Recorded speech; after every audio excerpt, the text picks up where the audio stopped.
পৰিষদৰ কেন্দ্ৰীয় সমিতিৰ ফালৰ পৰাই এই জুবিন গাৰ্গৰ যি মৃত্যুৰ ঘটনাটো দেওবাৰখনৰ ঘটনাখিনি হঠাতে আমি আচৰিত হৈছোঁ আৰু ই এটা মুখ্যম আঘাত অসমীয়াৰ সমাজৰ কাৰণে অসমীয়া যি আমাৰ সমাজ জীৱন যি আমাৰ ছ'চাইটি আছে যেনে ধৰি লওক আজি থিয়েটাৰ গোষ্ঠীৰ মুখ্যম আঘাত চিনেমা গোষ্ঠীৰো মুখ্যম আঘাত লগতে অসমৰ মানে সাংস্কৃতিক জগতত খুব ডাঙৰ এটা আঘাত আজি আমি পাই গ'লোঁ।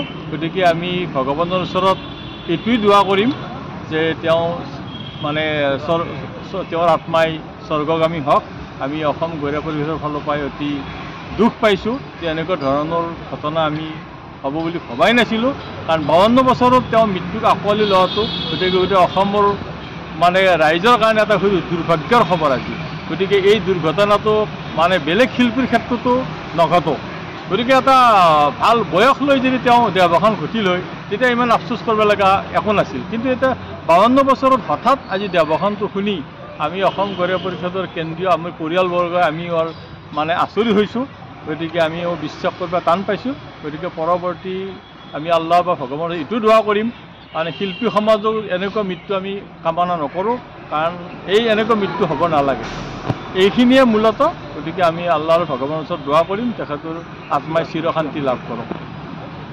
দুখ লাগিছে, আমি এজন অসমত মুক্ত কণ্ঠে কথা কোৱা ব্যক্তি হেৰালোঁ, আমি এজন মানৱদৰ্দী ব্যক্তি হেৰালোঁ, অসমৰ সমাজ জীৱনত অৱদান আগবঢ়াই যোৱা ব্যক্তি এজন হেৰালোঁ, যিজন ব্যক্তিয়ে লেবাৰৰ পৰা সকলো প্ৰকাৰৰ মানুহক গলত ধৰি খাপতি ধৰা ব্যক্তি এজন অসমৰ ৰাইজে হেৰালে। জুবিন গাৰ্গৰ মৃত্যুৱে অসমৰ অকল সংগীত জগতে নহয়, অসমৰ সমাজ জীৱন সংগীত জগতকে ধৰি অসমত মুক্ত কণ্ঠে কথা কোৱা ব্যক্তি আমি যে অসমৰ ৰাইজে এজন হেৰালে অতি দুখ লাগিছে। গতিকে এই দুখত মানে সঁচাকৈ অসমবাসী ৰাইজ ভাগি পৰিছে, আমিও ভাগি পৰিছোঁ। পৰৱৰ্তী সময়ত যদি আমি জুবিন গাৰ্গৰ দৰে দ্বিতীয়জন ব্যক্তি পাম বুলি অসমৰ ৰাইজে কেতিয়াও আশা কৰিব নোৱাৰে। ইয়াক অসমৰ কাৰণে আপুৰণীয়া ক্ষতি, সমাজ জীৱনৰ কাৰণে এক বৃহৎ ক্ষতি। এই ক্ষতি মানে ক্ষতিৰ উপৰিও অসমৰ সকলো স্তৰৰ মানুহ আজি কান্দি আছে। আমি খুব দুখ পাইছোঁ যে আজিও আমাৰ বিশ্বাস হোৱা নাই যে এই মুহূৰ্তলৈকে যে আমাৰ এতিয়াও বিশ্বাস হোৱা নাই যে জুবিন গাৰ্গ যে আপোনাৰ এই দুনিয়াৰ পৰাই গুচি গৈছে বা তেওঁৰ মৃত্যু হৈছে, এই কথাটো এতিয়াও আমি বিশ্বাসত ল'ব পৰা নাই। কাৰণ জুবিন গাৰ্গ অসমৰ প্ৰতিজন মানুহৰ হিয়াত আছে, অন্তৰত আছে। তেওঁ মুম্বাইত প্ৰতিষ্ঠিত নহয়, অসমৰ লোকসংগীতক সদায় বিশ্বৰ দৰবাৰত লৈ যোৱাত যথেষ্ট ভূমিকা তেওঁ লৈছিল।